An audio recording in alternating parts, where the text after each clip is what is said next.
XRP ecosystem, we use XRP as a tool to fund that real-time liquidity. So we're one of many participants, and we're not the only. Have a lot of XRP. We do own a lot of XRP. So some of the earliest participants in the XRP ecosystem, the creators of the XRP token, granted 80% to Ripple, the company, with the idea that a company would be able to focus and invest in to build out that ecosystem more effectively. So Ripple today owns about 60% of XRP. We continue to use it in ways for various incentives to drive that ecosystem. We've announced a number of different programs around the world, ranging from accelerator programs to get customer adoption. I compared this when you and I were speaking earlier to PayPal would put $5 in your account or even more. Well, Visa have been known to fund bits of marketing here and there and now and then, spend quite a lot on marketing. So it's not unsurprising that you were able to use that for those things. But let's get to the function it actually serves for liquidity. If I now have this asset that's native to this shared ledger, in other words, we're on a network and there's an asset that's native to that ledger, everything effectively between all of the counterparties on that ledger becomes a buck transfer. Correct. So it happens real time and immediately. I've got this digital asset that can only be in one account or the other. It's almost as if our Nostra Vostra is auto-reconciled with almost a bearer instrument, which is getting really nerdy, but it's Money 2020, let's do this. So have I understood that right? Is that how it works? Yes. So do I have counterparty risk against any organization if I'm holding XRP? No. So it is more like a commodity in that sense. That's exactly right. I'll describe it simply, and I know we're at Money 2020, but I think it's even here useful to understand. If I am, and I'll use a payment provider like Western Union. If I am Western Union, I hold a euro today, and I want to enable liquidity in a Mexican peso. I can sell my euro, buy XRP. That takes fractions of a second. I can move the XRP to a digital asset exchange in Mexico, like Bitso. That takes about 3 seconds. I can then sell the XRP and buy Mexican pesos. Does that not scare some banks, though, that have this sort of, cryptocurrency is evil type of... I mean, the answer to that is yes, but I also think that's an example of the misinformation that exists out there. If you think about it, once I explain, I spent a fair bit of my time talking to regulators around the world about, how we are using this, because Ripple has been relatively unique in that we are not trying to disrupt governments. We're not trying to disrupt central banks. We're working with governments and with central banks. Once you explain to regulators, customers, and say, the scary part of the crypto isn't really scary. You're going from a KYC'd account in euro denominations to a KYC'd account in Mexican peso denominations, both regulated endpoints. You're not circumventing any regulation. Each transaction is being checked for AML, various acronyms that many people at Money 2020 know well. So do you think then that banks will get more and more comfortable with XRP over time? Is anybody actively live using XRP that is a regulated bank that you could give as an example to the audience of there is a business case here for using this stuff? Well, so we've publicly shared that we're working with a number of payment providers. I think we've announced 7 different payment providers using XRP today. Names like Western Union and MoneyGram that are piloting this and demonstrating. We're seeing a savings between 40 and 70% compared to their existing cost structure. So when people ask me, are banks, not just payment providers, going to use these technologies, I usually start with just banks are capitalistic organizations. If you can give them a better product at a lower price, the question would be, why wouldn't they use it? Well, I wonder if there's something about the comfortable existing environment in which you have these flow monsters who control the major currency pairs and the major corridors. What is their incentive to change? Well, the flow monsters, using your word, yes. Many people ask me, well, wait a minute, I thought banks make money from these transactions. And that is true. However, it's a very small percentage of banks that sit at the top of that oligopoly. Yes. And there are banks that, some of them you used to work for, HSBC or Citi, some of the biggest of the big.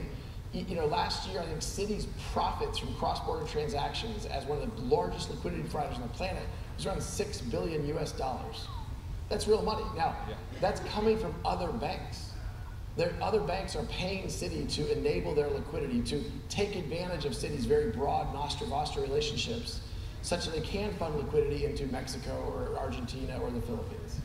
So if we could get to the point where XRP is something that we could imagine our compliance team signing off on, and we can get the regulators there, which I think is arguably starting to happen, the next question comes like, isn't this a very centralized network? Like, why are you using DLT in the first place? Why are you using blockchain? Like, if it's just Ripple I'm buying the product from, and Ripple are the people operating most of the network, surely then you might as well have just built Google payment system, right? Right. Well, back to like the difference between XRP, the XRP ledger, and Ripple, the company. The XRP ledger is an open source technology, and we don't control it. Ripple is a vertical company building upon that XRP ledger. You say you don't control it, but you run most of it, right? And is that ever going to change? Well, we already don't run most of it today. I mean, there are more and more validators that run across the network. Jargon check. Validators? Validators are the kind of infrastructure for how the XRP ledger verifies transactions. Got it. One of the big differences between the XRP ledger and a Bitcoin ledger is the idea of proof of work as opposed to consensus, which I'll maybe gloss over for simplicity. The big difference there being kind of driven by power consumption and the ability to scale very, very, I think I said earlier, an XRP transaction is about 1,000 times faster than a Bitcoin transaction and 1,000 times cheaper than a Bitcoin transaction. That's pretty good going. So if we're in a position now where, okay, we can see that the compliance teams might sign off on it, and it's arguably not as centralized as it used to be, how do you incentivize people to start working with this technology? I think you had an announcement about academia. We do have an announcement today, which we haven't yet shared publicly. Ripple is announcing today that we're working with 17 universities around the world, and we're contributing $50 million to fund the development, to fund the research around blockchain technologies. These universities range from right here in the Netherlands, University of Delft, as well as in London, UCL, Princeton, University of Pennsylvania, Wharton, and we're working these universities around the world to not just further what we're doing with XRP, but really the entire ecosystem. I think Ripple has tried to foster a dynamic where there are going to be many different solutions in this space, and all boats can rise. By contributing $50 million to these 17 universities globally, we think we can continue to build towards that. I think that's an interesting tack that I'm seeing a number of large organizations now that have had their own digital asset make some money now go and launch a fund. We saw Binance and several others have started to do the same. So what do you see coming out of these sorts of initiatives with academia and the accelerators? Is this really to grow an ecosystem around it, and is it just for small companies, or can anyone get involved? Well, I think you're seeing any company get involved. I mean, it is very broad, I think, at this point. And I think the reason for this is what we talked about earlier. We're at the almost embryonic stage of an entirely new platform. And some of the technologies we talk about today, I think in the future, we'll think about them the way we think about TCP/IP or SMTP. And these are technologies that are fundamentally enable a whole bunch of different kinds of transactions. And I think all of those across the board can make our global financial system far more efficient. And frankly, one of the things I get excited about is when we talk about these payments, the people who are taxed the most for remittances are the people who can least afford to pay it. And so when I think about what Ripple's technology is enabling, it's exposing people in unbanked community to solutions that they can actually start to afford and participate in the global financial ecosystem. If anybody hasn't seen it, look up Mojaloop, a really interesting project done by the Gates Foundation, working with telcos in, I think it's in the sub-Saharan African region, trying to work with Interledger protocol, which I think is sort of an open source protocol that you guys kind of put out into the open and said, let's get the interoperability between these telcos working, and then someday later we'll think about it if Ripple makes sense for them. So you find yourself in this interesting world with kind of one foot in the crypto asset space, with one foot in financial services. But it's fair to say, looking at the last report that came out from yourselves, I think it was Q1, $170 million made from selling XRP. Arguably, once you guys sold it, it was then on secondary markets in sort of crypto asset exchanges and cryptocurrency exchanges.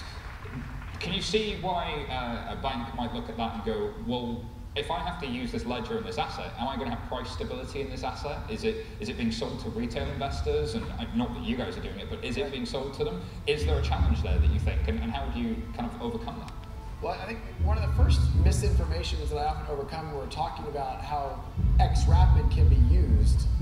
There's something going on back there. Yeah, no, like XRP can be used. Yeah. People, let's get down. Is this idea of, hey, there's too much volatility for it to solve a real banking problem. And it turns out that there's more volatility risk using Swift over that 180,000 seconds than there is using XRP over 3 seconds. And the reason is because volatility is a function of both time and volatility. And so while XRP is clearly more volatile than fiat today, it doesn't actually have the volatility risk over it because it's so fast.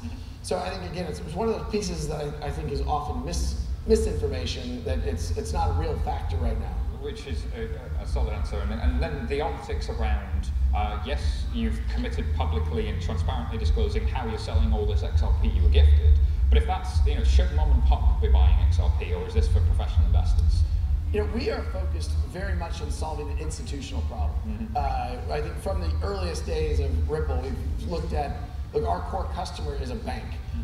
You and I talked about earlier, one of the most prominent kind of events we attend each year is Sibos. And Sibos is, I'm sure Money2020 knows well, right? And we're trying to solve that institutional problem. Clearly, you have speculative interest in what people are doing across the XRP ecosystem and others, and so they want to participate in that.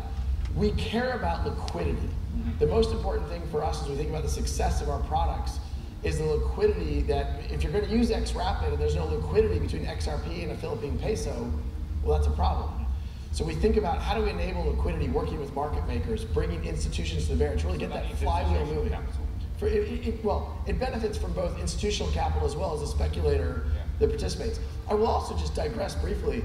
I think it's interesting to note that 2 years ago, the crypto community was really talking a lot about, the usage of anonymous transactions for enabling drugs, what have you, in Silk Road. Today, we've actually come a long way, and now we're talking about the speculative interest. Now, on one hand, I wish that we could keep going to that, hey, let's solve real problems for real customers.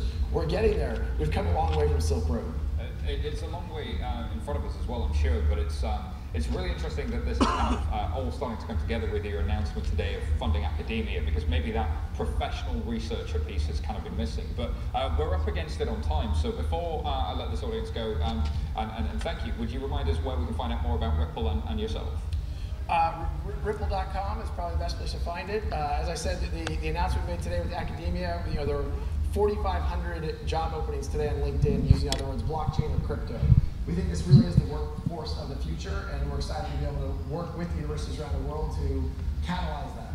Garlinghouse, CEO of Ripple. Thank you very much.